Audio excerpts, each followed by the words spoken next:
Welcome everyone back to episode 27 of the People's Podcast. My name is Alex, along with my amazing co-host James. How you doing, my friend?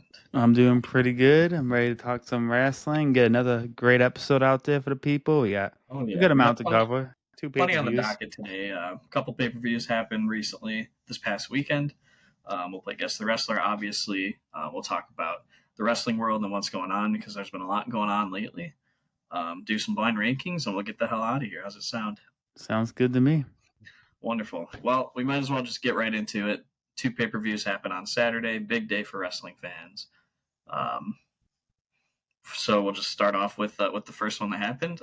All Out 2025 happened in Toronto, Ontario, Canada. Overall, what do you think of the show? I thought it was a great show. I think it had a rough start. I think the worst match of the night were the first two matches. But after that, it was just continuously uphill and a phenomenal show. Yeah, I thought the show was just great. First match was decent. Second match, not really that good, but after that, I felt like it just ramped up and it didn't stop all night. So capped off with an amazing main event that we'll talk about when we get there. So let's just start talking about stuff. We don't have to take super long on these first couple of matches. First, we had FTR versus Adam Copeland and Christian Cage. Like you said, it was a good match. I don't think it was bad, but it definitely wasn't the expectations I had for the match. I agree. I expected a lot more. It didn't feel like it really lived up to the expectations of. It didn't feel like it met the storyline going in. It just felt like a normal match. It didn't really feel like a blood feud or anything like it has been feeling leading up to it. So I feel like that kind of took away from it a little bit. Obviously, until what happened after, that was kind of a big heat moment for FTR. But the match itself just didn't do anything for me. Mm-hmm. Yeah, I do want to highlight obviously Edge pulling out the Cena, the 5-knuckle shuffle, and the attitude adjustment, the FU. Yeah, very cool moment. Legends respecting legends. AEW respected it too. AEW respected it, absolutely. Sorry, Simon. But I mean, the fact that they posted it on their social media alone is giving props and showing Cena a little bit of respect. So and it's very nice to see. We see what you did there. Exactly, yeah. They used like his catchphrase, basically. Yeah. So, very cool moment. Probably the highlight of the match, if I'm being honest. Yeah, I think it was too. Nothing else in the match really stuck out. It was just kind of a normal match. So, like I said, I expected more. But yeah, I think what you said, the key thing that happened in that match with those competitors would happen afterwards. You know, Beth Copeland made her debut, formerly known as Beth Phoenix. I knew this eventually was coming. I thought it was going to happen sooner. I think it was a great debut. She came out, being the badass she is. Didn't back down. Sure, it ended up her getting hit with a power driver.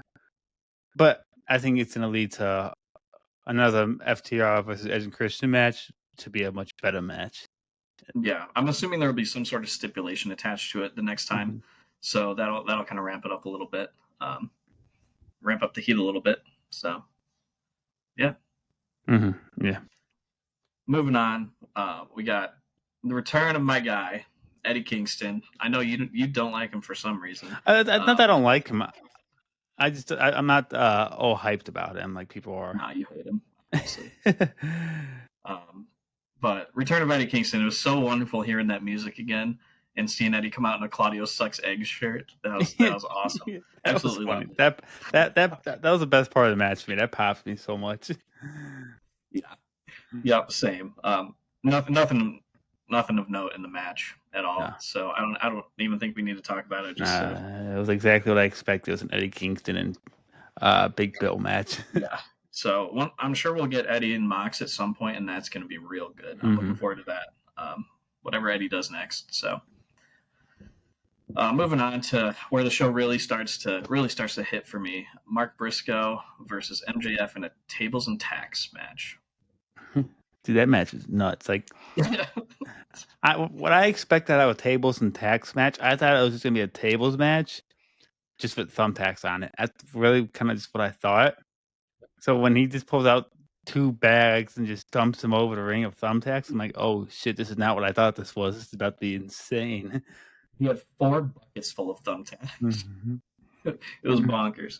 I think the part that I thought was the funniest was at one point in the match. I think it was like earlier on. Mark Briscoe got Alabama slammed into the tacks, and he had tacks sticking out of the back of his forehead, and they just stayed there the whole match. Yeah. Every time I saw it, dude, I just cackled. It was great. Yeah, dude, that was great. That match was insane, dude. That's and watching. I'm convinced that was Bryce Rinsberg punishment for shitty referee performance. The pay per view before that he had to ref that match because when he was doing the counts and whatnot, he was so like hesitant on hitting the ground, Yeah, doing he it. was smacking him pretty hard too. Yeah, I can imagine. I thought the match was awesome. yeah. I thought it was a great match. Um, And I just want to know how many fans got hit with thumbtacks because when they Yeah, would take bumps, you just see all these thumbtacks go flying and whatnot. I'm like, front row, yeah. someone definitely got hit with a thumbtack. Oh my god. So they're gonna get a lawsuit definitely.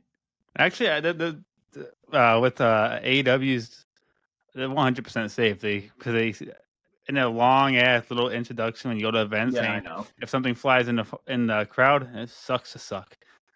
Yeah. Well, it's the same shit that happened when Darby jumped through the glass at Revolution. It was the same thing. Yep, Fan got sprayed with glass, and I mean, you know what you're getting into when you go to an AEW show, sit in front row. So yep, and they give you an advisory. That's on you. yeah. So I would love to be sitting front row and get hit with something. I think that'd be awesome. I think a thumbtack would be cool, not glass. Glass, that would suck. I think a thumbtack would be I don't cool. want to get an eye poked out. Anything else? I'm all Yeah, game. I think it'd be cool. I agree. I agree. Yeah, real great match. Anything else you want to say about it? I don't know. All right, moving on. We got trios match. We got the Demand, new name for Ricochet's stable. So Ricochet, Bishop Khan, and Tongaloa versus the Hurt Syndicate. MVP back in the ring for I believe it was the second time in AEW. Wait, what did you say? The Demand No, is no, no, their no, new no. name. The names. Did I say Tongaloa? You What the did. fuck? You did. Toa Leona. I'm an idiot.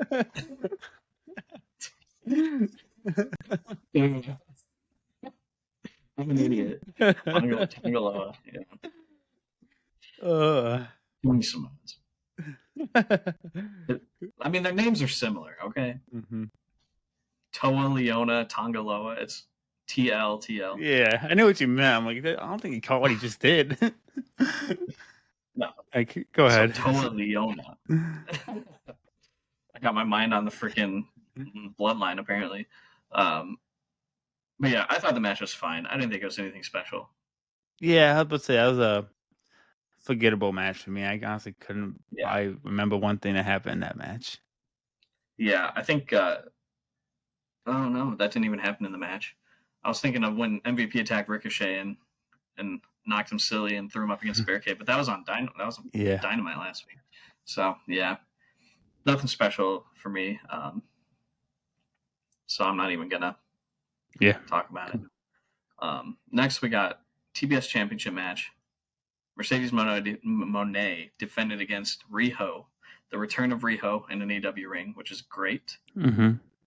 So Yeah. happy she's back. Hopefully she stays around. But I really love this match. I thought it was great. Yeah, I thought it was a fantastic match. Rio is, very, very. Personally, Go ahead. go ahead. Rio is very, very talented.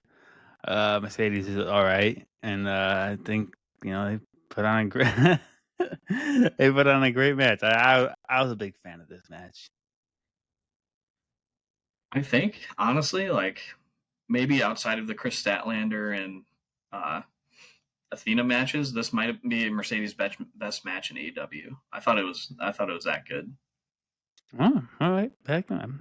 Yeah. I mean, yeah, I'd have to go back and rewatch it and rewatch some of her other ones, but off the top of my head, I mean, I can't recall myself enjoying a Mercedes match in AEW this much. Besides those couple that I mentioned, Mm-hmm. um, I thought it was awesome. It was really smooth. I feel like their chemistry really works well together. Yeah. Riho is just she wrestles like a rag doll. She just gets thrown around and she makes stuff look real good. She makes moves look really good, like the lung blower that Mercedes did. Mm-hmm. That was probably the best lung blower that Mercedes has done since she's joined the company. So Yeah, Rio's yeah, really, really good at the selling part. Yeah. agreed. I wasn't a fan of Rio. In early AEW, I wasn't a fan of Rio, but she definitely has become. She definitely, I've definitely become a fan of her as of late. Yeah, awesome. Yeah, obviously we knew Riho wasn't going to win, Yeah. but Mercedes has got like 24 days or something left Mm-hmm. to beat Jade's TBS Championship reign record. So Mm-hmm. she won't be losing that until Hopefully, Worlds collide. that would be cool. Yeah, because we're going Yeah, to be there. I would love to watch that. Of course you would. Yeah. All right. Next, we got one of the best matches on the show. I think the second best match on the show. It was the AEW Unified Championship triple threat. Kazuchika Okada defended against Konosuke Takeshita and Mascara Dorada. And this match was the Mascara Dorada show, and it was Mm-hmm. incredible. This is my favorite match of the show. I thought this was match of the night. But yeah, dude, this match kicked ass, dude. This was so good. I was a little upset Okada won, but it is what it is. Yeah, I don't think Okada's going to lose the title until he gets beat one on one. Mm-hmm. So, which I'm totally fine with. Yeah. Whenever it's him and Konosuke one on one, I think that's ideal. They're going to have Takeshita win, and that's how it should be. Instead of in a three way, Mm-hmm. Yeah, I think it'll mean more. Yeah, definitely. Yeah, true. But yeah, So, I'll do this. This match is fucking close calls. Fucking everyone performed like crazy. I'm yeah, not too familiar with. I can't pronounce his name. Mascara Dorada. Yeah, Masco Dorada. Yeah, I'm not too familiar with him, so that was like my biggest exposure of him, and he was insane, dude. yeah, dude. He kicked ass. It was awesome. I absolutely loved the match. The chemistry between the three guys was great. Um, Not just nonstop action. Like I said, like Dorada got his shit in, and he got it in. I feel like Mm-hmm. it was Dorada offense 60% of the time, which I thought was awesome. I thought they put the spotlight on him, and he really showed out in front of 13,000 people, which is really cool. That Yeah, one of their partners has a guy like that. So, but yeah, I absolutely loved it. yeah, same. That was my match that night for AEW. I gave it a 5 star. Just before anyone says anything, I gave it a 5 star in my ratings. So Yeah, I think the 5-star match. one of two matches on the show. All right. Next we got John Moxley defeated Darby Allin in a coffin match. It was good. It's just my fucking Death Riders, dude. What's Yeah, wrong with them? dude, I just want it to be Mox, man. I think it's leading there. Mm-hmm. It feels like they're gonna either turn on Mox. It feels like they're gonna turn on Mox. Like Claudio's. I feel like Claudio's up to something. He's kind of suspicious, you know. I think it's mostly setting up Danielson's in-ring return. Because You think so? 100% with everything. Because even after the match, Danielson was just sitting there, like he looked like he looked like he was ready. He was contemplating everything. He was just sitting there thinking. Because obviously he said he wouldn't get involved in the match, even though he handed Darby the bag and whatnot. But whatever. But he just sat there, wanting to do something. It's the look in his eye. I'm like, yeah, because I mean, Danielson said he's not like fully 100% retired. He's just retired from full time.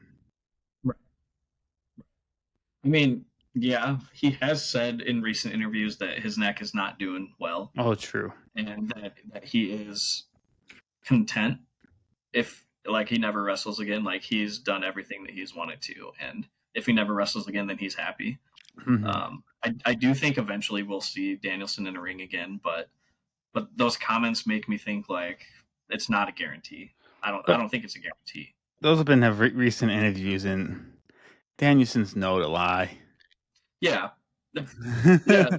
And he straight up said in an interview like Cody Rhodes taught me how to lie or Yeah. how fun lying is. Yeah. I I miss him. I miss him Hmm. so much. Yeah. Wrestling. I would love to see him again. Hmm. But yeah, We don't. Yeah. the match itself with just Darby and Ox, great. You know, those two have always worked well together. They're both absolute fucking maniacs, dude. Um, I really just can't look at Fork the same anymore. Yeah. Like the shit they do with Forks, dude. Like what the fuck? He's trying to get his revenge. All right. Yeah, I just want to know why there was a fork in the ring post, the turnbuckle pad. Who just casually had the fork? Who was eating dinner while setting up the ring and left the fork in the turnbuckle pad? Darby had a plate of Alfredo before the show. Uh, I mean, obviously Darby hit it there. So. Yeah, yeah. Just the idea of it, just fork just in the turnbuckle pad was hilarious to me. What do you think of the match? I thought it was good. I thought it was pretty. I expected more. I feel Hmm. like I had my expectations a little too high. Um, Not that it's a bad match at all. Like I thought it was pretty good, but feel like it. I was expecting it to be a show stealer, and it wasn't. Hmm. It was kind of slow. I feel like they didn't really mesh well at times throughout the match. The pacing felt off a little bit. Um, Not really much crazy shit. Not as much crazy shit I thought was going to happen happened, which is Hmm. fine. I feel like I set my expectations a little too high, and it maybe left me a tad disappointed. Fair enough. Still a really good match. I enjoyed it still, but yeah, that's pretty much where I stand on that one. Um, all right, next we got. Unless you had anything else to say about it. No. Next we got the AW Women's World Championship four way. So our girl Chris Statlander beat Timeless Tony Storm, Jamie Hayter, and Tekla to win the AW World Championship. First time in AEW she's won the championship. Dude, So I was so happy to see that. I said I wanted to win, but I didn't fully believe it was gonna happen. So when she got that win, dude, oh man, dude, I was excited, dude. That's because I'm yeah, a big Statlander fan. Like I said, I've been watching Statlander for probably almost 10 years because her collab, her being with Creator Pro Wrestler and being with me being a GTS wrestling fan. I've known about her and other Creator Pro wrestlers for quite some time. So to see, and I used to watch her wrestle in a freaking backyard or in a warehouse. To now being AEW Women's World Champion is pretty cool. it is very cool. Um, Obviously, like I didn't start following her until I started watching AEW. So 4 years ago, a little over 4 years ago, I started watching in 2021. So, but I mean, she's just so wholesome, and Mhm. when she's such a great wrestler, Yeah. and she's so likable on TV that like it didn't take long for her to become one of my favorites. I'd say that she's arguably my favorite. Has been for a bit now, but I'm just so happy for her. She definitely deserves it. She hasn't Hmm. wrestled for the world title. She hasn't had a world title match in over 4 years. Damn. So for her to win on her first title challenge in 4 years is awesome, man. She was so happy, dude. Yeah. You could just see like in her face how happy she was, and it just made me happy. So Hmm. stat gang Yeah. match And the was match, really good yeah, too. but the I thought the match match was itself, really good. was great too. I was a fan of match, and I'm happy Tony's reign has come to an end. No hate on Tony. I was ready for something new. Right, I agree. I'm curious to see where they go with her too. Hmm. How she evolves her character. I don't think she's going to completely give up the timeless gimmick, and I don't think she needs to, but I think she's going to alter it and change it up a little bit. Hmm. So I'm interested to see how she does it. Yeah, I think it's neat. I think she needs some time away with the title picture because she's been involved in the title Agreed. picture for a long time. Over 2 years. Yeah. So yeah, I agree. So um, Statlander defending tonight too in her Mm-hmm. first Dynamite as champion against Mina Shirakawa. So we'll see how that goes. Anyways, we got 2 matches left on All Out. So first we had the 4-way ladder match. Brodito defending against the Young Bucks, Jet Speed, and the Don Callis family. This match was crazy. Yeah, that's what I expected, man. That was insane. So many spots. Mm-hmm. Yeah, Like 4-way this. ladder match with those tag teams, like that's just guarantee fucking crazy shit. Yeah. Especially the Bucks. The Bucks always do crazy Uh, shit in ladder matches. when I think of ladder matches, like this is what I think of. This match is like how I envision ladder matches should be. It's just nonstop, just crazy shit going on. Especially like you said, when you got guys like the Bucks and Jet Speed and whatever in the match. Just absolutely awesome match. I thought Speedball died when, when Brody King pile driving him into the ladder on the outside, Mm-hmm. but yeah, just absolutely crazy match. I loved it. Mm-hmm. Same. So um, I don't have much else to say. I really want to talk about the next match, so I'm kind of moving on quick. Oh, we got to go So if to you the have middle anything part. else to say, Just what happened after the match. oh shit, how did I? Yeah, the most important part. Yeah, God, Jurassic Express back together. your favorite returned. Yeah, Back to Luchasaurus. Jack Perry. Jack Perry's return was handled very well. I thought they did it Mm-hmm. very, very well because it was similar to how he returned last year when he helped the Bucks win. It was like the Mm-hmm. same type of return, Yeah, just coming through the crowd and coming into the ring, and um, obviously not too happy with the Bucks for abandoning him when he needed them. So yeah. I mean, the story's there of why he turned on him. So I I'm like happy. it. I like it. Kayfabe wise, I'll shit talk Jack Perry at being a CM Punk fan, but I mean, I like Jack Perry. I just never, I don't think he's anything super special. Like I think he's with Jurassic Express. I think that's a perfect spot for him. Yeah. I enjoyed his reign as the scapegoat.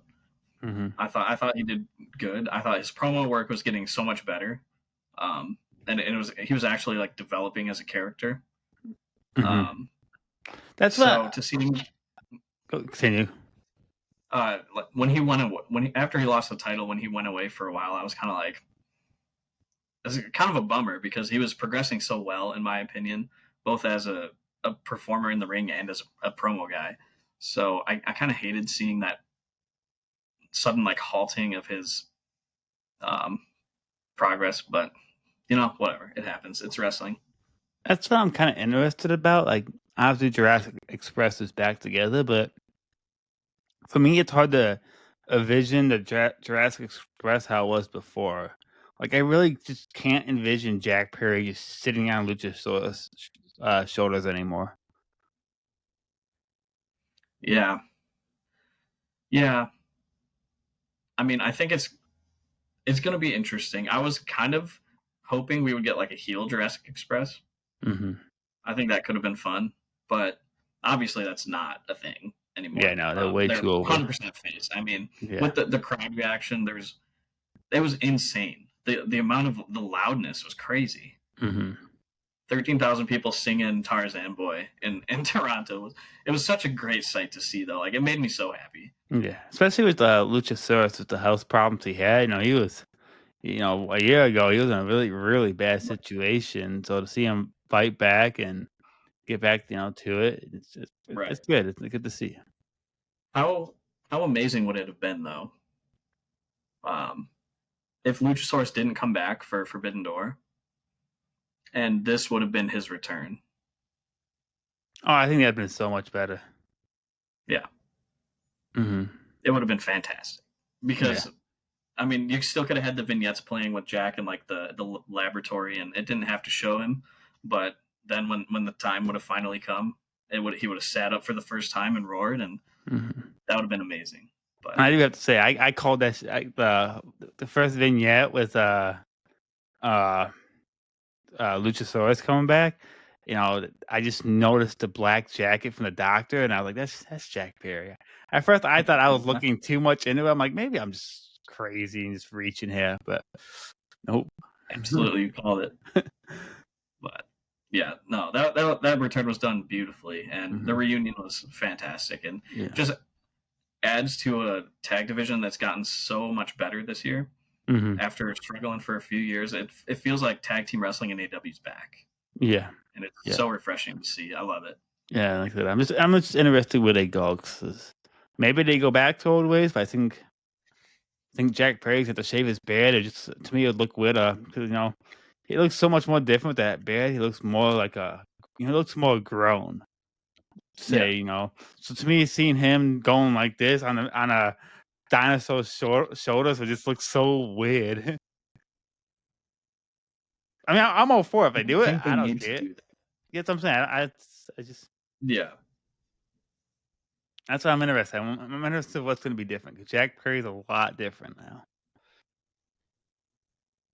yeah. I feel like he should keep his look, sorta. Keep the beard, like don't come out on Luchasaurus's shoulders, but just acknowledge the crowd, like doing the sing along and the arm movements. Yeah, I think he can do And that. I mean, he was doing that at All Out, so I think that's okay. I yeah, don't think that just him on Luchasaurus' shoulders. yeah. I can't vision it right now. I don't think he's gonna dress the way he did either. Neither do I. I think he should stay dressing like keep what he's wearing now. Hmm. Show that you've grown, show that you've progressed. Also call him Tarzan Man or not Tarzan Man, Jungle Man, Yeah, Tarzan Jungle Man. Man, I like that, but Jungle Man. I do eventually. I think they're gonna feed off the crowd now. Oh, 100%. Do it now. But I think eventually, I do see a heel run with them. I don't know, not anytime soon. I don't think. Mhm. Not anytime soon. As over as they are now. Oh, so yeah, because they're about to have a feud with the Bucks, so they'll definitely be faced through that, and that'll probably go a few months. Yeah, yeah. I want to see him have another tag title run. To be I'm down honest. for it. Yeah, it's been a long time. It's been over. It's been 3.5 years. Shit, yeah. 2022 when they lost it to Keith Lee and Swerve Strickland. I'm still waiting for that match. Well, no, hold on. Did they lose it to the Bucks and then they lost it to Keith Lee and Swerve? I don't remember. It was Hmm. some sort of something there. Um, anyways, we got one more match to talk about. My personal favorite match of the show: Hangman Page versus Kyle Fletcher for the AEW World Championship. 38 minutes of hard hitting. This was straight out of this was like a New Japan style match to a T. Hmm. It was my type of shit, James. My type of shit. This is what when I think of like my favorite type of pro wrestling match. This is the match that I think of. Hmm. Uh, it was paced beautifully. Kyle Fletcher played the heel role so well. He did the crowd work super well. He targeted Hangman's neck the whole time with the brain busters and everything. Hangman's selling was amazing of the neck. He was constantly grabbing in his neck and selling his neck. It was just I thought it was masterful work from both guys, Yeah, and it 100% proves that Kyle Fletcher belongs wrestling with the best of the best. In my that's what I'm saying. I think this help. I mean, we already knew that Cal Fletcher was great, and we know he saw his matches with Osprey, but anyone can have a great match with Osprey. But I think this helps solidify him as a future main eventer, as a future world champ. Yeah, 100%. I've been on the Kyle Fletcher train for a Mhm. while now. I loved him when he was with Aussie Open back.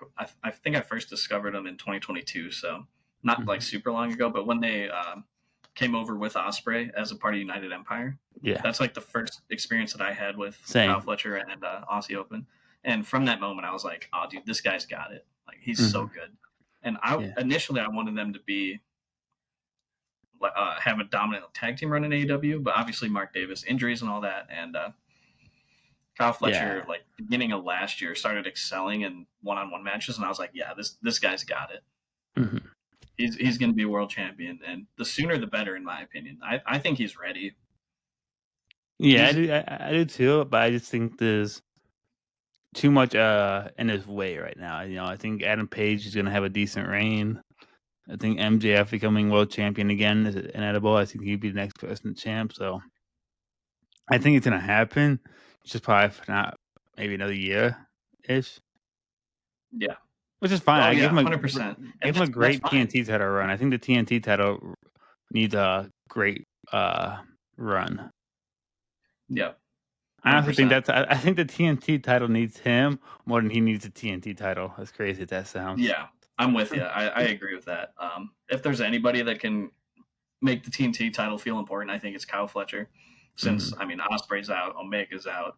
I think he's kind of like the Swerve's next out. next best. Swerve's out, yeah. Hangman's world champ, so Fletcher's really like next best. Mm-hmm. Uh, I just I can't speak enough to how incredible of a worker he is. Yeah, yeah. I mean, his wrestling is fantastic. I'd put him up there with some of the best in the world in terms of just pure wrestling ability. Mm-hmm. I think his character work has gotten so much better. It's grown so much. His heel work, like he plays the crowd so well. He takes his time doing stuff like a good heel does, but then he ramps it up when he needs to. His mic skills are great. I won't say the best, but they're great and definitely improving. Mm-hmm. I just he gets it. He gets the Yeah, he wrestling does. business. He gets being a heel, and it's so cool to see from Yeah. such a young guy too. Yeah, and that Deadeye spot in the match with through the At the tables, turnbuckle, dude. Yeah. Oh yeah, that and the one that through was the table. yeah, the table. That shit looked pain. That shit looked that Dude, shit the looked one like off it the hurt. turnbuckle looked painful. That one too, but that table one for me, like damn, I swear he is dead. I could have sworn, dude, he folded in half when Hangman did the dead eye off the turnbuckle. Mhm. Like he folded his ass in half. I thought he was dead. It was brutal, but yeah, they were beating the hell out of each other Yeah. for 38 minutes. It was my type of match right there. So it's in contention for me for match of the year. I'll be Mhm. honest. Like I think it's better than Osprey Hangman.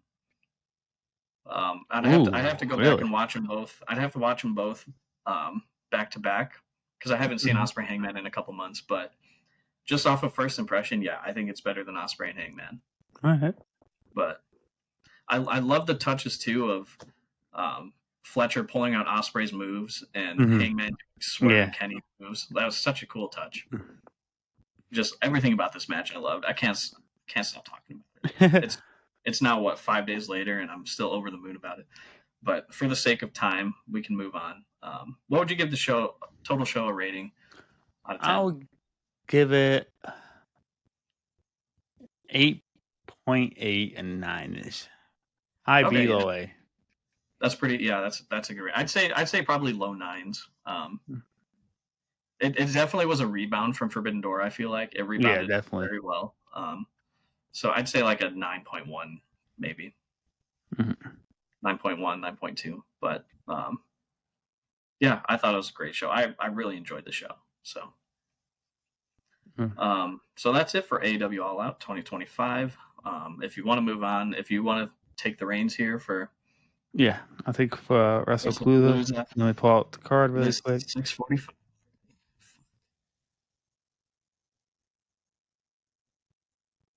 Can't believe it's so late already. Yeah. All right. So for WrestlePalooza, start off the show with John Cena versus Brock Lesnar, and this fucking sucked. This this was the Brock Lesnar I thought we were gone from. Just Brock Lesnar comes for suplexes and F5. You know, he kind of went away with that when he started doing his whole cowboy Brock shit. But it looks like we're right to it. I don't see the point of that. I don't get the fucking point of that. That was dumb. It I was can't dumb. speak to it because I didn't watch it. But even I feel like I saw a lot of backlash online, even from WWE accounts that It's usually dumb. It's what do you? Because you can't build from this. Like from what it looks like, you know, they're not getting another match, which is great to me. Cena only has 5 more appearances left.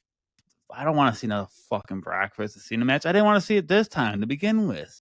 So like, what's the point? Have a Cena comeback story against Lesnar? We already fucking did that a few years ago. I just don't get the point of this. If this is the Brock that we're gonna get, dude, go back away, dude. You know, I yeah, it's not it. Yeah, I can't, like I said, I can't personally speak on the match. I can't say how it was, but it seemed like it was just not well received by a lot of people, No. especially WWE's fan base. Mhm. So that's all I can really say. Well, and it went up against Hangman and Fletcher. You did. Um, quite the contrast in professional wrestling matches, I must say. Yeah. Um, because I saw that Brock did a shit ton of F5s. Yeah. People were saying like upwards of 10, like more than 10 F5s. Is that Mhm. true? I would say more than Yeah, 10. that's I okay. would say Still though, probably I mean, 7, 8. It was stupid, man. It no, was so that's a lot of F5s, dude. yeah. That's reminds me of the Brock Roman matches. Oh, Besides the SummerSlam 2022 match, obviously. mhm. Yeah, it was But yeah, dumb. But, after that, we got some breath of fresh air with the Usos versus Braun Brawns and, Brown squared. yeah, Brown Square. And I enjoyed that match. I thought it was a good match. It was cool seeing the Usos back together. Uh, Hearing their actual song for a little bit before they switched it to Jay's, I thought was cool. I thought the performance was excellent. I mean, I'm a big fan of all four of those guys, especially Braun Squid. I think Reed and Break are excellent talents, and put them with the Usos at the Usos of the tag team. I just guarantee good stuff right there. Alright. Yeah, I'm glad the Usos are back together. Not like it matters for me, anyways, but I'm glad the Usos are back together. You know, I was very critical of Jay's solo run, Mhm. and I did love the Usos when they were a tag team way back. So Mhm. I think that's best for both guys. Mhm. Alright. And the match that followed that was the match of the night, and in my opinion, the match of the weekend was Io Sky versus Stephanie Vaquer. That match, that was a have you been able to watch that one? Have you been able to find that?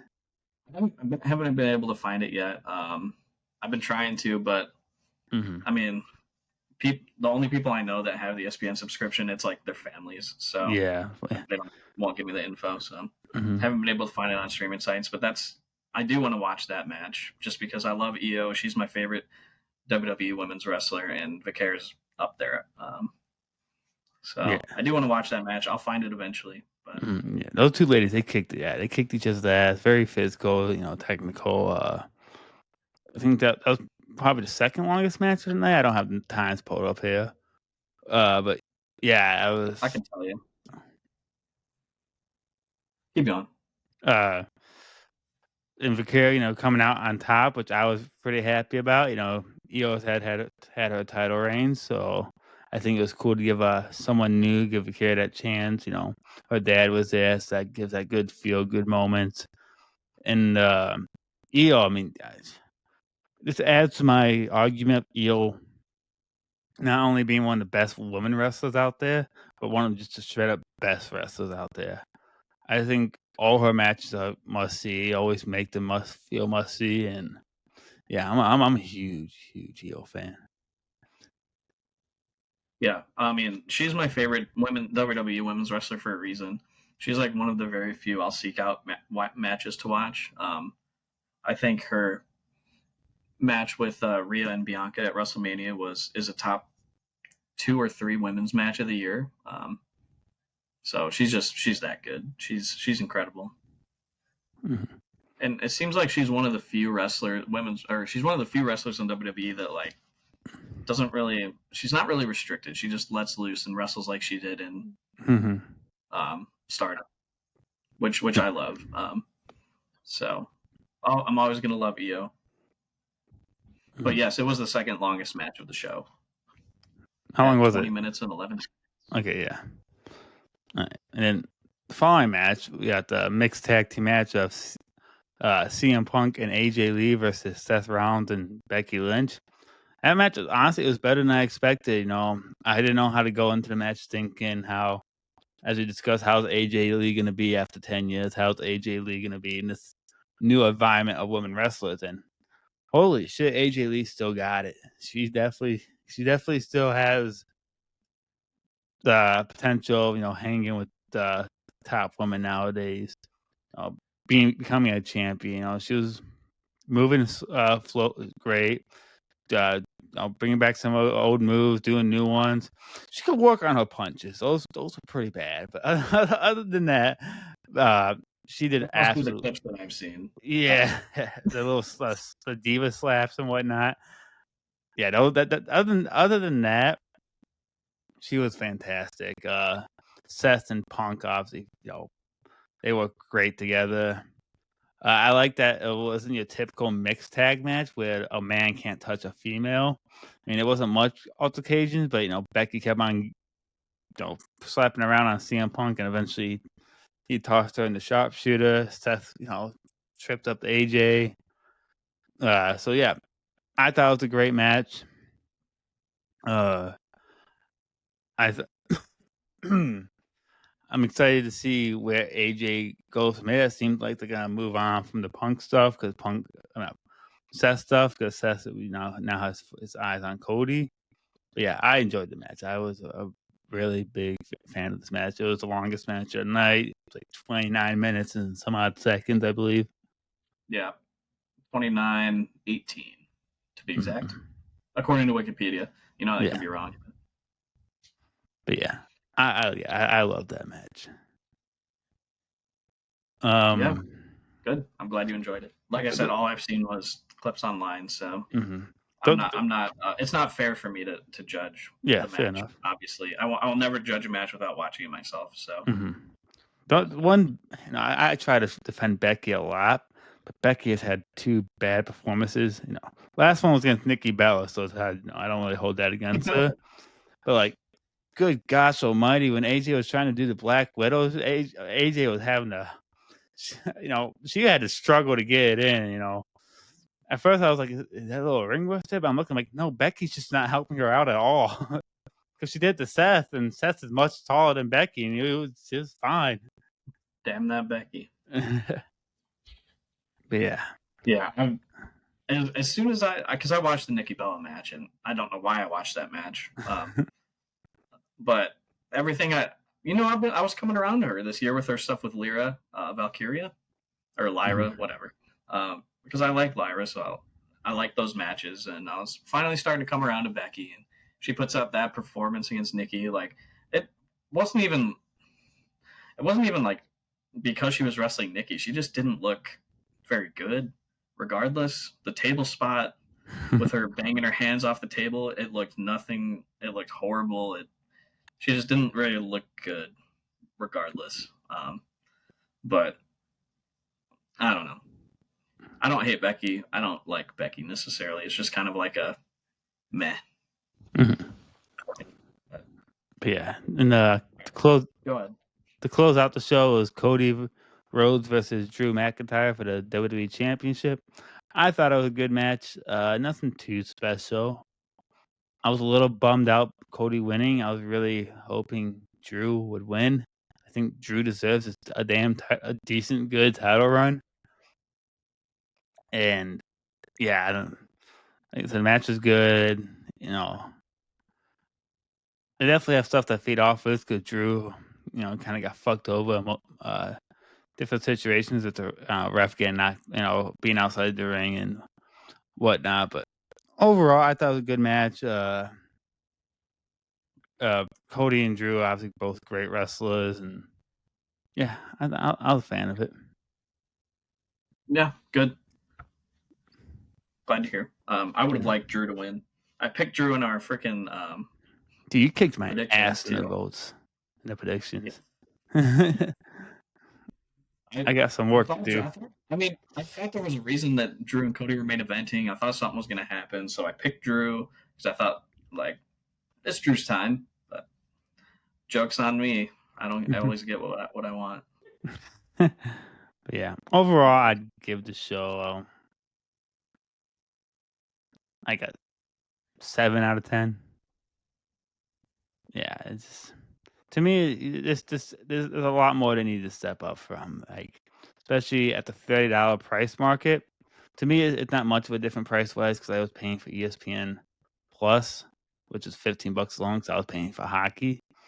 But there's a lot of people out there who are just paying $30 just for WWE, and I think you need to step it up. If that was supposed to be a head-to-head show with AEW, if AEW didn't change the time slot, you're getting fucking smoked. I mean,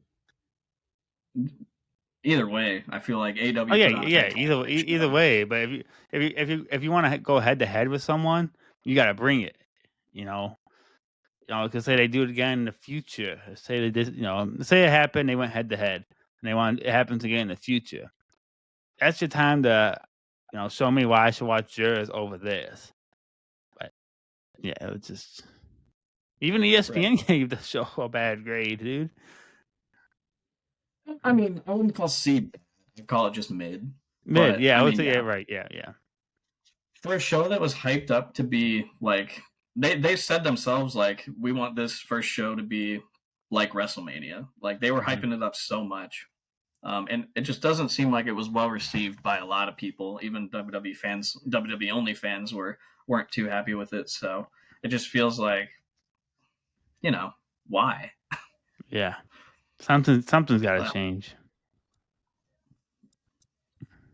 TKO man, it's TKO. I don't think is good for. Yeah, I agree.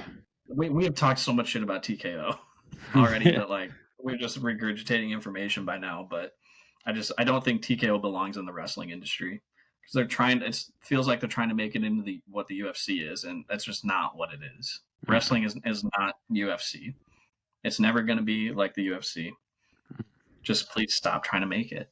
And Yeah. I don't even like full disclosure. I don't even watch the WWE, but I don't want WWE fans to be drawn away from it. Mhm. I want them to genuinely like enjoy what they're watching, and it just doesn't seem like that's happening right now. I mean, I'm But enjoying it, but it's just I know I have no problem saying I think in the whole year of 2025, AEW has for the most part blown WWE out the water. wow, that's big coming from you. I'm pretty sure Devin feels the same because he watches both and he's constantly but Yeah, from all that's around, crazy. from storytelling, match quality, weekly shows. I mean, to me, it's really not close. And I'm like, I do prefer. I prefer. I watch both. I love both WWE and AEW, but I do prefer WWE just more from the story standpoint. But I think for the most part, a lot of situations, AEW is doing better and overall. I'm not saying old WWE hasn't had has had good stories this year. They've had quite a Right. few good Well, stories, but AEW has AEW had hasn't more. been perfect. AEW hasn't been perfect either, and Yeah, pretty it's much an fun. only AEW fan saying that. Like they're far from perfect. There's a lot this year that I Oh yeah, haven't enjoyed or yeah, think but of it has just been bad. But I think overall, it feels like it's the most like put together AEW's been in a long time. I'd agree. I think Feels it's like one it's of the the most better cohesive that years. they've had as a company. Mhm. But yeah, we can move on. Yeah, absolutely. I guess we got Guess the Wrestler next, and after that, we'll talk about the wrestling world and what's going on now. And then maybe it's been 48 minutes already. So, Hmm. but all right. Do you want to guess first? Sure, I'll guess first. All right. No timer. Obviously, don't need a timer. So, I got your guy up, and let me look at the accomplishments. All right. Let me know when you are ready. I'm ready. All right. We got two-time. Okay, guess this wrestler based on these five accomplishments. Um, two-time WWE World Heavyweight Champion. Seth Rollins. No, we got two-time WWE United States Champion. Hmm.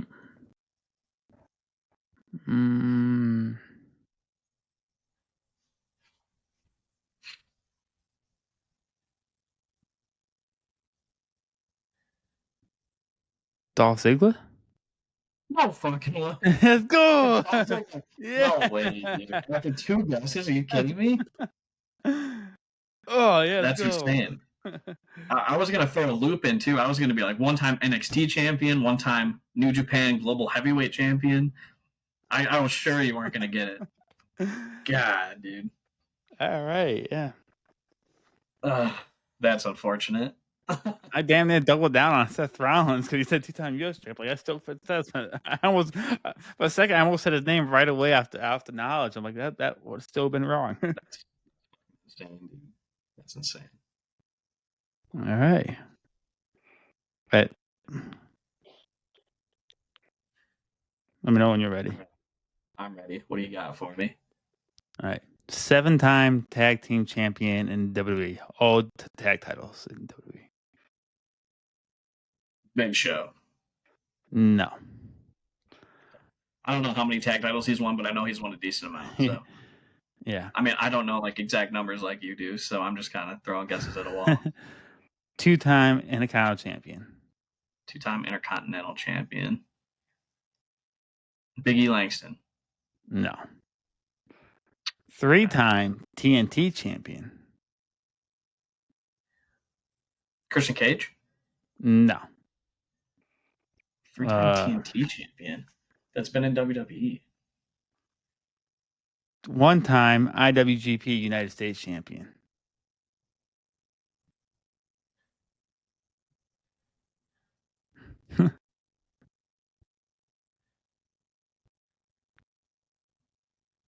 You said TNT champion? Yeah, 3-time TNT champion. AEW TNT champion? Yeah, AEW TNT champion. 7-time tag team champion, 2-time Intercontinental champion, and 1-time IWGP United States champion.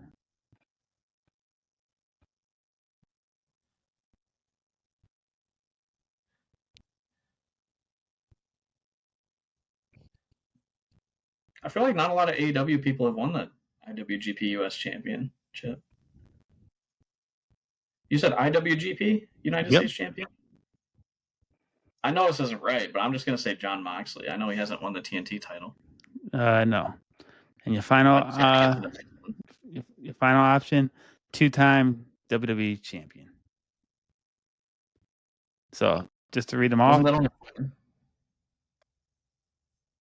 You had 7-time tag team champion, 3-time TNT champion, 2-time Intercontinental.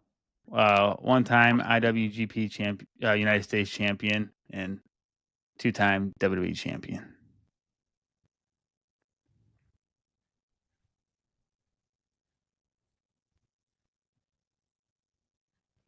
No, it's not.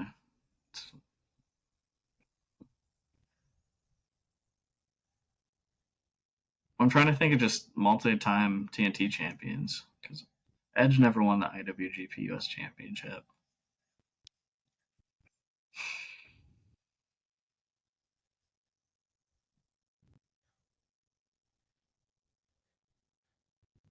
Dude, I'm struggling. Is it Cody Rhodes? It is Cody Rhodes. Okay. Fucking hell. Oh my god, I almost blew that. Dude, I totally forgot he was the IWGP US champion. I knew that one was gonna throw you for a loop because I forgot about. I didn't know about that until I pulled this thing up. I totally forgot, dude. It's been oh my god. I was just running through like all the multi-time TNT champions in my head, and I was like, it's not Samoa Joe, it's not Edge, it's not. So okay. Well, I didn't get it as fast as you did, but we both got him. So yes, happy days. I don't feel as stupid with this format of Guess the Wrestler. All right. Shall we move on to Inside the Ropes? We shall. I had a lot that I brought that I wanted to talk about. We don't have to do blind rankings just because I know it's going to take a bit, but I mean we could. It doesn't matter. But let's just get into it. So first thing I brought that I wanted to talk about. Let's talk about believability in wrestling. shall we? Yeah. Seems to be the hot topic on social media the past couple of days, yesterday and today. Um, so obviously, Gail Kim had some comments to say about Yeah. near and dear to our hearts, the beloved Riho, saying she's not a believable wrestler based on her size mainly, and that she dresses like a little girl, which that's a whole different. I Yeah. don't like that her I'm saying always, that, I've but always been a fuck Gail Kim, dude. I have never been a Gail Kim fan. I think she talks too much shit and thinks she's a lot better than she actually is. Dude, nah, yeah, yeah. What's she done in the past? I know she talks shit about deathmatch wrestling, she is. saying that it's not art, which in itself is just a completely wrong statement. It's clearly a form of art. It's a form of wrestling. It's not her style, which is fine, but say that instead of saying just that it's not art in general, Mhm. because all forms of wrestling is art. But I don't know. Her comments rubbed a lot of people the wrong way, and it really got people talking about um, what's believable in wrestling and what isn't. When wrestling in itself is just not Yeah, believable. it's a show. It's a show. Anything like what does that even mean? Like what is that? Like we have little people people like Rey Mysterio beating up like Great Khali and Big Show. Right. It's wrestling. It's always been a thing. It always will be a thing. It doesn't have to be believable. It's not something that you would think would happen on the streets. It's pro wrestling. Like it's a stupid argument that she's trying to make. Right. It's funny to me when her most famous matches herself, which is not very big, and Yeah, no, which she's is not. fine Yeah, against Awesome Kong. exactly. Talking about not believable when Riho's facing Mercedes, which Mercedes isn't that big either. Let's No. be real.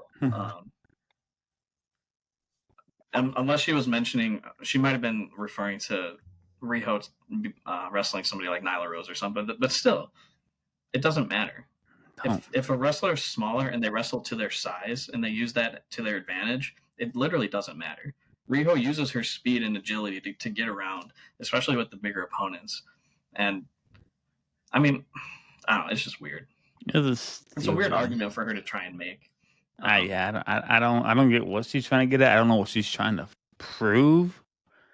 I have no idea. Not like does she have a podcast or something I don't know about that she just wants to get some clicks on or something? I don't like fuck Scale Kim, dude. I know more about her husband than her. I didn't know she was married to Robert Irvine. Oh, you didn't know that? No, that's awesome, dude. I love Robert. Yeah. No, I just found that out today. So I thought her hyphenated last name was just some other like Irvine, not Mhm. fucking the famous chef. Yeah. But that's awesome. Um, I don't think so. I don't think she. I don't know genuinely. I don't yeah. It doesn't surprise me either that Bubba Ray backed her with her tweets See, because Bubba's kind of Bully loves to. He just like stood apart and pissed people off. He's such a oh, fucking. he's He's a Bubba's troll a bitch. online. He's such a troll. He's a bitch. Anyways, no. I also talking about Riho, a 28-year-old woman that saying like she looks like a little girl wrestling. It rubs me the wrong way. It's dumb, dude. Why? What in your head? What in your head clicks to make you think that or say that? I don't Like get it. we know she is a grown woman. She's been wrestling 20 years. She's been wrestling since she was a little kid. Sure, she's been wrestling for so long, and she's almost 30 years old. Like Yeah. that's just not And not she's okay. mentioning stuff like cameras, angles, going up her skirt and whatever, showing whatever. I'm like, not like you have the most PG attire either. You wrestle in your typical woman attire. If anything, Rio has a more regular on her. She's not really showing off much.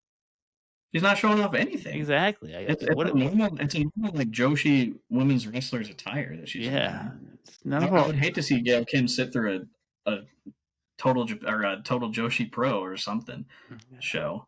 Um, Like it's the norm over there. I don't know, and it's not revealing. Riho does not Yeah. wrestle in revealing gear, No, I don't but get what I point don't know. she was putting I through. find it weird. Yeah. I find it very weird. Everyone's got to stand up for Riho. Everybody Yeah, I loves love it. Riho I love it. because she's so likable. She's so happy and smiling all the time. Like Hmm. I don't know what she did to ever deserve whatever I don't kind know. of backlash she's getting. I mean, Jim Cornette is pretty much the source of it. Oh, That fucking bum. Jim Cornette. That's why Riho's not on Twitter anymore. Jim Cornette and his weirdo followers literally bullied her off of social media. yeah. But I don't know. Poor Riho. I feel bad for Riho. It all comes back to believability in wrestling. That was kind of where we started. Hmm. We kind of got off track a little, but wrestling itself isn't believable. I mean, you have vampires and Dead ghosts and man's dead man. Yeah, right. dinosaurs. Like Right. And we're it's supposed to think like everything is believable in wrestling. Like, no, nothing's believable. yeah. You can make the argument the basic suplex isn't believable because a person's not just gonna jump and let themselves. They're Yeah. gonna dead weight and they're gonna fall to the ground so they don't get picked up. Or an Exactly. Irish whip, like the normal person's not gonna just run into the ropes Exactly. or into the ropes. It's like wrestling itself isn't really believable, No.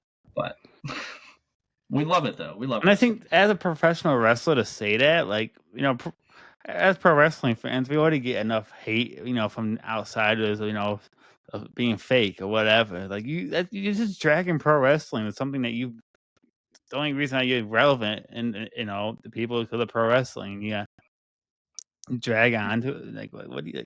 Come on. Right. It's just ugh. It's it's just, it's like Hangman Page said that one time in that tweet about he hopes he never starts a podcast or whatever and shits on current wrestlers that are trying to make a life in wrestling the same way that he is or whatever. It's so true.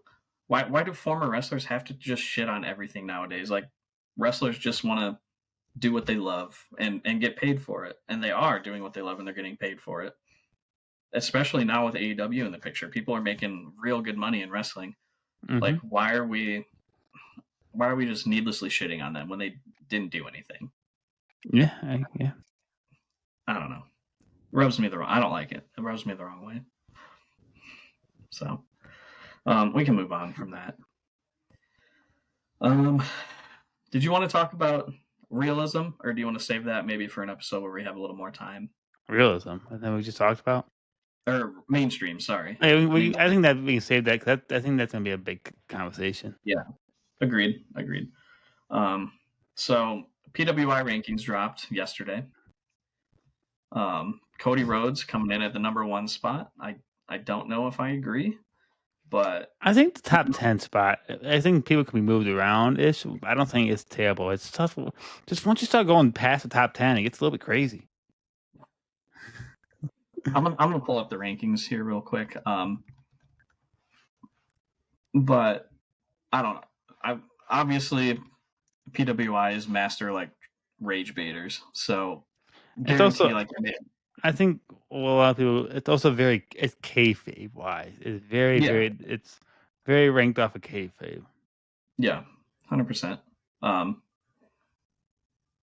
but PWI Pro Wrestling Illustrated has been known to bait a lot of people in making them mad and just making them talk. So it doesn't surprise me that there's a lot of uproar about these rankings. Um,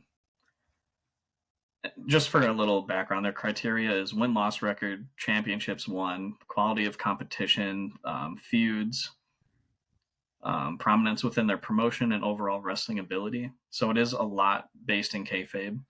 I'll just read off the top 10 here. So Cody Rhodes, Jon Moxley, Gunther, Hangman, Hiroki Goto, Jey Uso, Swerve Strickland, Seth Rollins, Mystico, and Will Ospreay is your top 10. Yeah. I do feel like most belong. Um, I feel like there are some snubs. Obviously, it doesn't really matter.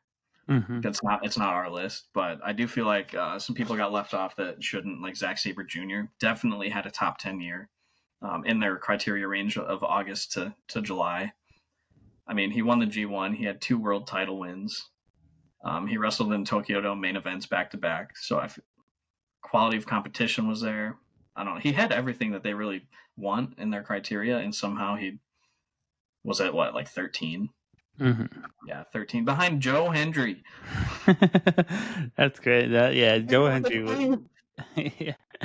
I like Joe Hendry. I'm a fan of Joe Hendry, but I ain't putting him in my top 25. I Yeah, think that's I think the biggest one, the one that really just made me fucking laugh, it's the person at number 38. Number 38 is fucking Jelly Roll, dude. Like how, dude? How that? I love Jelly Roll. I'm a huge Jelly Roll fan, but how does he get in the top 50 of professional wrestlers, even with the criteria? Sure, he's undefeated. No, wait, no, he's not. He lost. Like it doesn't make sense. maybe a joke, I think, because I'm looking at the list here and he's not number 38. Oh, was he really not? Is that not real? I think you got played. Oh, I think fuck.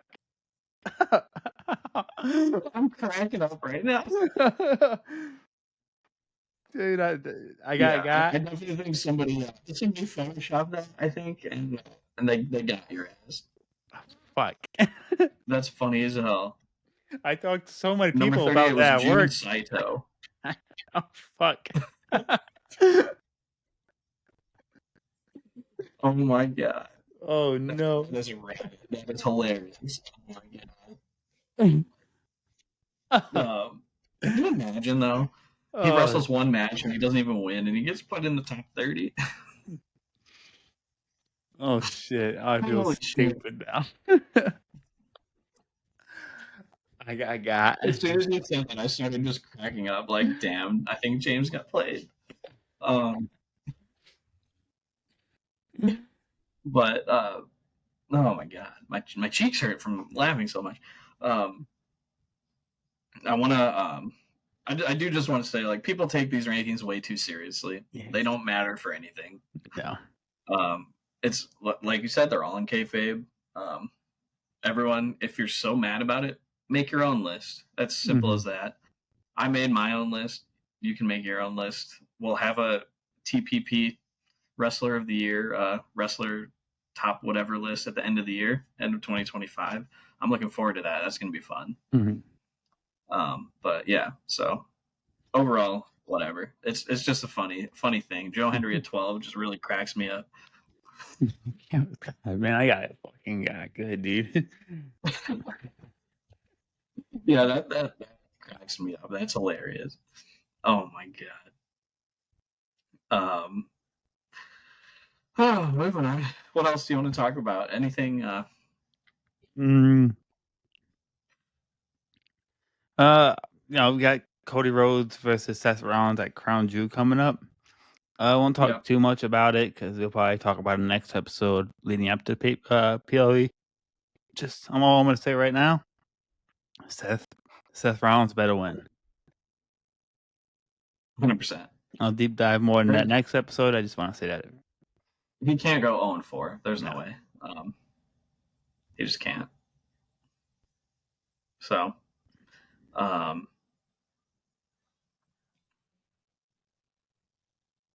don't have anything else. I don't know what I'm thinking of. I guess if you want to stay on the path of Crown Jewel, we got an announcement for a new match. I believe today. Was it today or yesterday? Yesterday. Yesterday. John Cena versus AJ Styles, official for Crown Jewel. In a really, really weird way. I think Cena went off the script. Who knows? I don't even care how it happened, but I mean the match is going to be good. Yeah. I find it really weird that Cena has 0 dates planned up until Crown Jewel. So like it's literally just a social media. That's fine with me. That's really all I need for that. I just find it hilarious of this fan base that constantly screams of building matches and storylines, and it's like, oh, they just said it's a tweet. they send a tweet and they get a match, and that's it. Like Cena's not even showing up on TV for 2.5 weeks until. I just find it funny. Like I think the match will be good, Mm-hmm. but it's just funny. Yeah, I'm excited. I think it'll be. I think I saw something where Cena's going to take more control of his last few opponents, which is good. I think. I mean, I know that the Cena retirement run is getting a lot of hate. I don't think it's as bad as people make it out to be. I think most of the matches have been really good, other than Cody his match with Cody at WrestleMania and his match with Brock. Obviously, his heel run gets brought up a lot, but I think I'm more saying I fuck The Rock because I think The Rock really fucked over John Cena and the whole booking behind that for just not showing up. So I mean, I'm not a big fan of Dwayne right now. I think he fucked over Cena, fucked over us fans, and fucked over WWE for whatever fucking reason. But other than that, I Yeah. mean, I've enjoyed Cena's retirement run outside those two matches and uh, some, a mid heel run. I wish he never did turn heel, but That was my worry all along with the Cena heel run is that they did it just to do it. mhm. And obviously, like you said, The Rock did fuck it over big time. So like fuck him for that. But at the same time, like you still could have pivoted and made it better.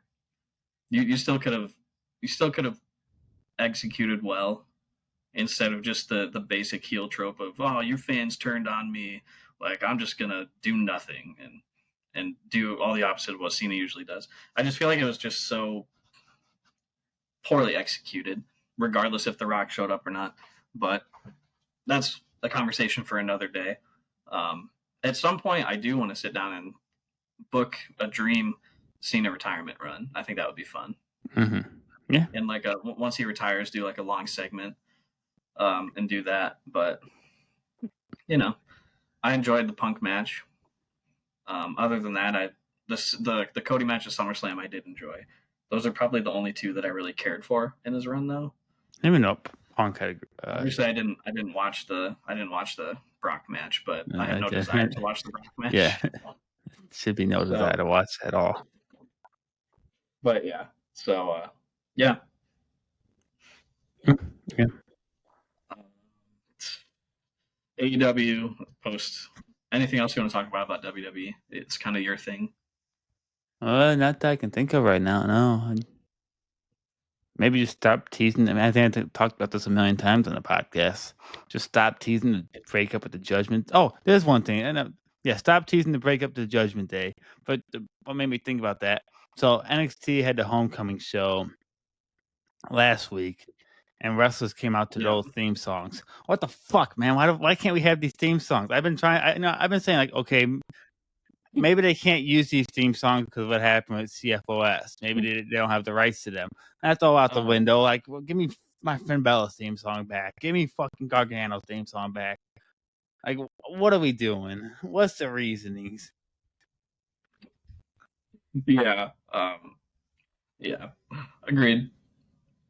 We got original Rebel Heart, not even the terrible remake. We got Yeah. the original. Like with Finn Balor with his, WWE loves the fucking entrances, loves their fucking pictures. Dude, people doing Finn Balor, little fuck pose with his entrance. Why are we not doing that? Like, get Finn Balor away from the Judgment Day, make him a face, and fucking push him. Like, why are we?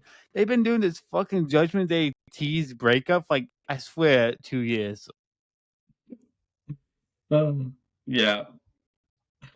Oh man. Good times.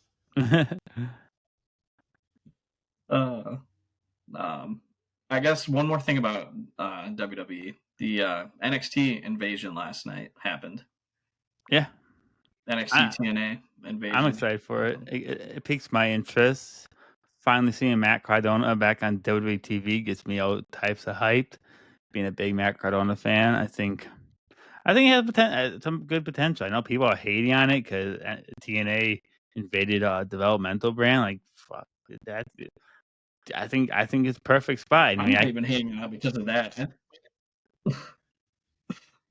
What part don't you I like just think it's about it? hilarious that I think it's hilarious that it's literally like mostly ex WWE guys. It's It like all these is. people left, Mm-hmm. and now they're just invading NXT. It's like I think that's what makes I it. just find it funny. I think You that's what know, makes it interesting. I think that's what you can feed off of. really? Yeah, with them being ex WWE guys and maybe not feeling appreciated and taking over, and it's more believable going after NXT because fucking those ex WWE guys aren't touching people like Cody Rhodes or Seth Rollins or that level type of guys. That's not go back to believable. That's not fucking believable. Yeah, that's fair. Fair enough. But yeah, I'm Yeah. excited to see what goes. I'm hoping at least maybe they're just gonna fight over Joe Hendry. Maybe that's what this whole thing's about. Possible. Oh man. Anything else about WWE? No. All right. I don't have much about AEW. Obviously, pay per view just happened, so new stuff's going to be kicking off tonight. Tony has Don't an have a lot to announcement. say. There's a couple good matches. Huh? Tony has an announcement tonight, Oh yeah, which is sometimes really good or big really bad, announcement. and We'll there's see. really no in between with that. Right. We'll see what that is, but I'm curious. I think it has It's something to piqued do my with women. curiosity. Some It type of has women's to, yeah, tournament or women's tag titles. I yeah, hope it's a tournament. I don't want women's tag titles. yeah. I'm hoping it's like the C2, a Hmm. women's Continental Classic. That would be great. They have the roster for it, so. Yeah. But yeah, so not a whole lot else about AEW. Looking forward to see where they go post All Out. Hmm. So, um, uh, not a whole lot else really. I got nothing else to talk about. All Not right. a whole lot's happened in the Japanese wrestling world. Not that I've watched lately, anyways. I've just been busy and haven't kept up with much. Destruction in Kobe's happening soon, so Konosuke Takeshita is challenging Zack Sabre for the IWGP World Championship. I believe that's this coming up this weekend. So we'll see if Takeshita wins. Maybe he could win. That'd be Hmm. a nice little booster for his Wrestler of the Year case. Hmm. But um, match is going to be great. I do want to talk about CMLL a little bit. So the anniversario, their 92nd anniversary show just happened on Friday night, and I just watched it, a combination of last night and tonight. Um, very good show. Very good show. Obviously, the highlight was Mystico versus MJF. The match is getting heaps of praise online. It was it was so good. It was just like a beautiful match. Um, Obviously, MJF is bar none one of the best heels in wrestling, probably the best heel in The wrestling best. when he's on. And he proved it again in this match. Um, he went up against the biggest babyface in Mexico, Mystico. Um, it's insane hearing however many people that place fits singing his theme song all in unison. It is absolutely just Hmm. it gives me the chills. It's so cool. I'll always pop for it. But amazing match too. Those guys really put their hearts on their sleeve. Mystico had his mask ripped off before the bell even rang, so he was wrestling like a 20-minute match with essentially a big ass hole in his mask. It was the hole was probably that big, so Oh, you could really? see half his face, and he was bleeding a minute into the match, so he was literally bleeding buckets the entire match. Blood in wrestling just really adds something for me. It was a near perfect match. I think it had the spots, it had the drama, the kickouts, it had everything. So Mhm. I loved it. All right. Yeah. What else? Anything else? No, if you want to close it out on blind rankings. Yeah, we can do that. I'm trying to order my food here. I'm gonna go pick up some B dubs Oh, hell yeah. for Dynamite. Um, do you want to rank first, or do you want me to rank first? You can rank first since I did guess first. All right, let's do it. What do you hit me with? What you got? All right. 1 second.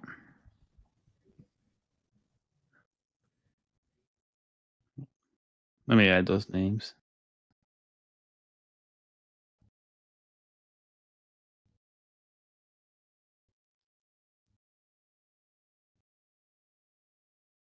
All right. All right.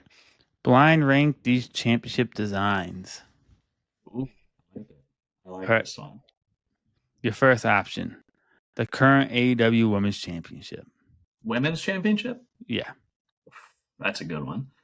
I'm gonna say 2. 2. All That right. could be 1, but The original NXT Championship. The NXT one. oh, with the big X like right in the middle. Yeah, like the first one, like the one Seth Rollins held. I like it. I'm gonna say 4. All right. The current TNA World Heavyweight Championship. Ooh, that's a good one too. Man.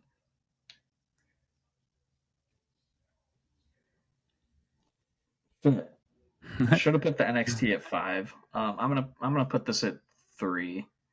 All right. You got 1 and 5 I think left. it's a good. I think it's a great looking belt. It's definitely super underrated in my opinion. Mm-hmm. The John Cena US Spinner. 5. All right. And your number 1 is the Ruthless Aggression Women's Championship. Oh, the oval. Mm-hmm. Ruthless aggression. Oh no. So Damn, I fucked up. your number 1 is the Women's Ruthless Aggression Championship. Your number 2 is the current AEW Women's Championship. Your number 3 is the current TNA World Championship. Number 4, the original NXT Championship, and number 5, the John Cena US Spinner. Damn, I fucked up.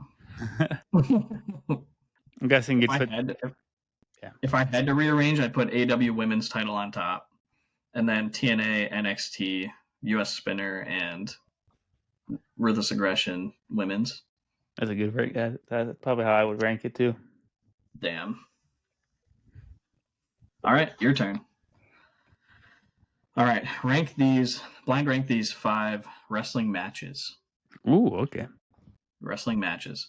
First, we got John Cena versus Triple H, WrestleMania 22. Ooh, I'm a little biased in that one. I'm gonna put that 3. Because you were there. Being there helps that match a lot. All right. Number 2, Stone Cold versus The Rock, WrestleMania 19. Stone Cold's retirement match, in quotes.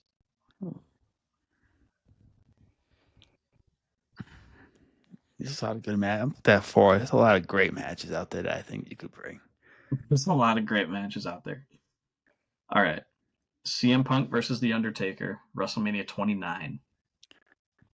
Oh, 2. All right. We got Shawn Michaels versus Undertaker, Hell in a Cell at Bad Blood. That's good. Oh, it's not the best match. You got 1 or 5. 5. Yeah, unfortunately 5. All right. So your number 1 match, you might like this. It's Brock Lesnar versus Kurt Angle, Iron Man match on SmackDown. Ooh, that's good. Okay. Man. I tried to go with underrated matches Mm-hmm. that um I think I would flip Austin and Rock with Cena and Triple H. Flip 3 and 4. I think that'd be my list. cool. So you didn't do too bad then. Yeah. We'll just run it back. So you got number 1, Brock Lesnar versus Kurt Angle, SmackDown Iron Man match. Number 2, CM Punk versus The Undertaker at WrestleMania 29. Number 3, John Cena versus Triple H at WrestleMania 22. Number 4, Stone Cold versus The Rock at WrestleMania 19. And number 5, Shawn Michaels versus The Undertaker at Bad Blood 1998, Hell in a Cell.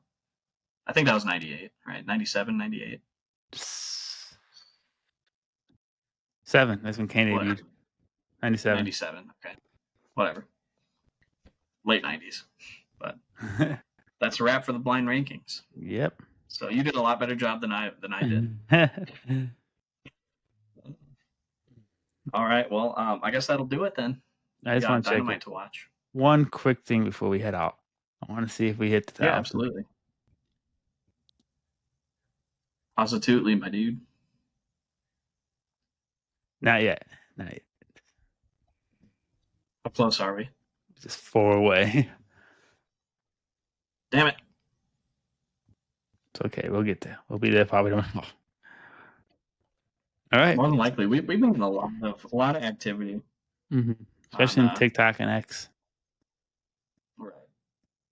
So love to see it. Twitter's been doing well consistently too, which is nice. We begin and we get interactions too. We get interactions on most of the posts now, which is Yeah. good. I remember back when we were getting nothing. It was just Instagram still hates us. slowly but surely. Yeah, fuck Instagram. Anyways, yeah. So that'll do it for the show for the episode 27 of the People's Podcast. Thanks for joining, all of you out there watching, all of the TPPers. And I forgot to mention one thing when we were talking about the Riho and Gail Kim thing. It reminded me, Kenny Omega absolutely eviscerated Gail Kim. Yeah, he did. I thought that was hilarious. So I just wanted to mention that before we left. Totally slipped my mind at the time, but that's okay. The only reason that I remembered now is because we got a Kenny Omega outro for you, and we must bid you adieu, goodbye, mwah, and good night.